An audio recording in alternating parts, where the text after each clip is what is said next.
অনেক সময় দেখা যায় যে আপনি জামাতের কোনো নেতার সাথে পরিচয় হচ্ছেন, তো তিনি বলতেছেন আমি জামাতের একজন সমর্থক, আরেকজন বলতেছে আমি জামাতের একজন রুকন, আরেকজন বলতেছে আমি জামাতের একজন শুরা সদস্য বা আমেলা সদস্য। তো এই যে জামাতের যে দলীয় পদগুলা হয়তো অনেকে বুঝতে পারেন না যে এই পদের অর্থ কী। যেমন আমরা অন্য সমস্ত সময় অন্য দলের ক্ষেত্রে আমরা দেখি যে দলের প্রেসিডিয়াম সদস্য থাকে, মহাসচিব থাকে, চেয়ারপারসন থাকে। তো এই যে শব্দগুলা আমরা জামাতের ক্ষেত্রে খুঁজে পাই না। তো সেই ক্ষেত্রে একজন জামাতের কোনো দায়িত্বশীল ব্যক্তির সাথে যদি আপনার পরিচয় হয় এবং তিনি যখন আপনাকে পরিচয় দিবে তার দলীয় পদটা সম্পর্কে যদি আপনি বুঝতে না পারেন, তাহলে এটা কেমন হয়ে গেল না? তো আজকের ভিডিওতে আমি জামাতের এই দলীয় র্যাঙ্কটা দেখাবো, অর্থাৎ একেবারে জিরো থেকে শীর্ষ পর্যায় পর্যন্ত কিভাবে তাদের চেইন অফ কমান্ড বা দলীয় যে র্যাঙ্কটা সেট আপ করা। আশা করি আজকের এই ভিডিওটি যদি আপনি শুরু থেকে শেষ পর্যন্ত দেখেন, তাহলে জামাতের যে দলীয় পদগুলো আছে এইটা সম্পর্কে আপনার আর কোনো রকম বুঝতে বাকি থাকবে না। তো চলুন জামাতের দলীয় র্যাঙ্ক সম্পর্কে একটু আলোচনা করি। বাংলাদেশ জামাত ইসলামীর সর্বনিম্ন যে দলীয় পদ সেটাকে বলা হয় সমর্থক। এখন সমর্থক কাকে বলে? যে শুধুমাত্র জামাত ইসলাম দলটাকে সমর্থন যারা করে তাদেরকে বলা হয় সমর্থক। অর্থাৎ যারা সমর্থক তারা চাইলেই মিছিল মিটিংয়ে এরা কিন্তু যায় না, অর্থাৎ শুধুমাত্র মৌন সমর্থন বা সাপোর্ট করে তাদেরকে বলা হয় সাপোর্টার বা সমর্থক। এবং এটি জামাতের যে র্যাঙ্ক এটা সর্বনিম্ন ধাপ। এর পরের স্টেজটার নাম হচ্ছে সদস্য। অর্থাৎ এই সমর্থক পদ থেকে প্রমোশন পেয়ে যেই পদটা নির্ধারণ করে দেওয়া হয় সেই পদটার নাম হচ্ছে সদস্য বা যেটাকে বলা হয় মেম্বার।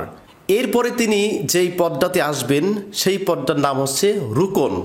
অর্থাৎ রুকন শব্দের অর্থ হচ্ছে এটা যেটাকে আমরা বলি পার্মানেন্ট মেম্বার, অর্থাৎ স্থায়ী মেম্বার। অর্থাৎ প্রথমে জামাতের একজন সদস্য হতে হবে, সদস্য হওয়ার পরে অর্থাৎ রুকনে যাওয়ার আগে জামাত সম্পর্কে সে বুঝবে যে জামাত কি, কিভাবে এই দলটি পরিচালনা করা হয়, এই জামাতের মৌলিক আদর্শগুলো কি কি, এটা কোনটার উপরে ভিত্তি করে এই দল চলে, এই দলের স্ট্রাকচার কি, এই বিষয়গুলো এ টু জেড শেখানো হয় সদস্য পদ থেকে।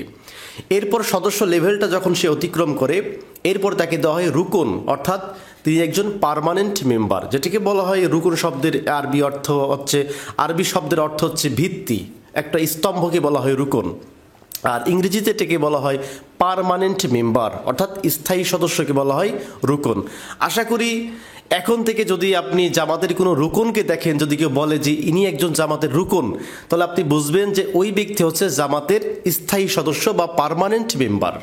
এরপর জামাতের এই সংগঠন থেকে রুকন থেকে যখন প্রমোশন পেয়ে যায় এরপরে তিনি তার অধীনস্থ জেলায় বা তিনি যেই শাখার রুকন ওই শাখায় তিনি বিভিন্ন পদে, সেটা অর্থ বিষয়ক হোক বা জেলা শাখার যে কোনো দায়িত্ব তিনি কিন্তু পালন করার জন্য যে যোগ্যতা সেই যোগ্যতা অর্জন করে ফেলেন। এরপরে আসি সর্বোচ্চ পর্যায়ে আরেকটি পদের নাম হচ্ছে আমেলা সদস্য।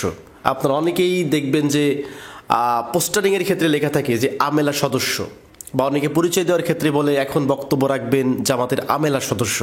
তো আমেলা সদস্য কাকে বলে? আরবিতে আমেলা সদস্যের ইংরেজি শব্দ হচ্ছে এক্সিকিউটিভ কাউন্সিল, যেটাকে বলা হয় যে এই দলের একটি পরিচালনা কমিটি বা পরিচালনা পরিষদ। এবং এই আমেলা সদস্যের কাজ হচ্ছে দলকে পরিচালনা করা, দলের যে নীতি আছে বা যে স্ট্রাকচার আছে, যে পলিসি আছে, এই পলিসিগুলা বাস্তবায়ন করা। এবং বাংলাদেশ জামাত ইসলামী দলের যে আর্থিক যে ব্যবস্থাপনা এইগুলা দেখভাল করে বা দেখাশোনা করে এই আমেলা সদস্যরা। এবং সেই সাথে যে নির্বাচনে যে পরিকল্পনা এটি গ্রহণ করে এবং বাস্তবায়ন করার ক্ষেত্রে যারা বিশেষ ভূমিকা পালন করে তারা হচ্ছে এই আমেলা সদস্য। অর্থাৎ এটি আপনার কেন্দ্রীয় যে আমেলা সদস্য বলা হয়, তারা এই দলটাকে পুরোটাই পরিচালনা করে থাকে। এরপর আসি আমেলা সদস্যের পরে যেই পদটাকে বলা হয় শীর্ষস্থানীয় পদ, সেটাকে বলা হয় শুরা সদস্য। প্রত্যেকটা জেলার আমির প্রায় এই শুরা সদস্যের অন্তর্ভুক্ত। আপনারা বিভিন্ন পোস্টারিংয়ের ক্ষেত্রে দেখবেন যে জামাতের আমির অমুক অমুক শুরা সদস্য। তো এখন বিষয়টা বলি যে শুরা সদস্য যারা, এদের কাজটা কি? শুরা সদস্যের কাজ হচ্ছে এই যে আপনারা যে বর্তমানে যে আমির ডাক্তার শফিকুর রহমানকে দেখছেন না, এই আমির নির্বাচন করার ক্ষেত্রে শুরা সদস্যের ভূমিকা অপরিসীম। একটু সংক্ষেপে বোঝাই, মানে খুব শর্টকাটে, তাহলে আপনারা বুঝতে পারবেন। একটি দল, একটি দেশ, যেমন আমাদের বাংলাদেশের কথা বলি, যে বাংলাদেশ পরিচালনা করার জন্য যে আমরা এই জাতীয় সংসদ আছে না, যেখানে ভোটাভুটির মাধ্যমে সমস্ত কিছু আইন কানুন পাশ করা হয়, তো এই শুরা সদস্যদেরকে নিয়ে যে আমাদের একটি ছোট্ট জাতীয় সংসদ আছে, মানে জাতীয় সংসদের মতো একটি কাজ করে। যে শুরা সদস্য তারা মিলে এই দলের আমির কি হবে সেটা নির্বাচন করে এই শুরা সদস্যরা মিলে। তো আশা করি বুঝতে পেরেছেন শুরা সদস্য কাদেরকে বলা হয়, এবং শুরা সদস্যের পরে যে পদটা আছে ওই পদটার নাম হচ্ছে নাইবে আমির, যেটাকে আমরা বলতে পারি ভাইস প্রেসিডেন্ট, যেটাকে বলা হয় সেটাকে বলা হয় নায়েবে আমির। আর আমিরকে বলা হয় প্রেসিডেন্ট, অর্থাৎ উনি এই দলের সভাপতি। তো আশা করি যে আমাদের যে দলীয় র্যাঙ্কটা বিষয়টা আপনারা বুঝতে পেরেছেন। তারপরে যদি কেউ বুঝতে বাকি থাকে কমেন্ট করবেন, ইনশাল্লাহ আমি বুঝিয়ে দেওয়ার চেষ্টা করব। সকলে ভালো থাকবেন, সুস্থ থাকবেন, ধন্যবাদ সবাইকে।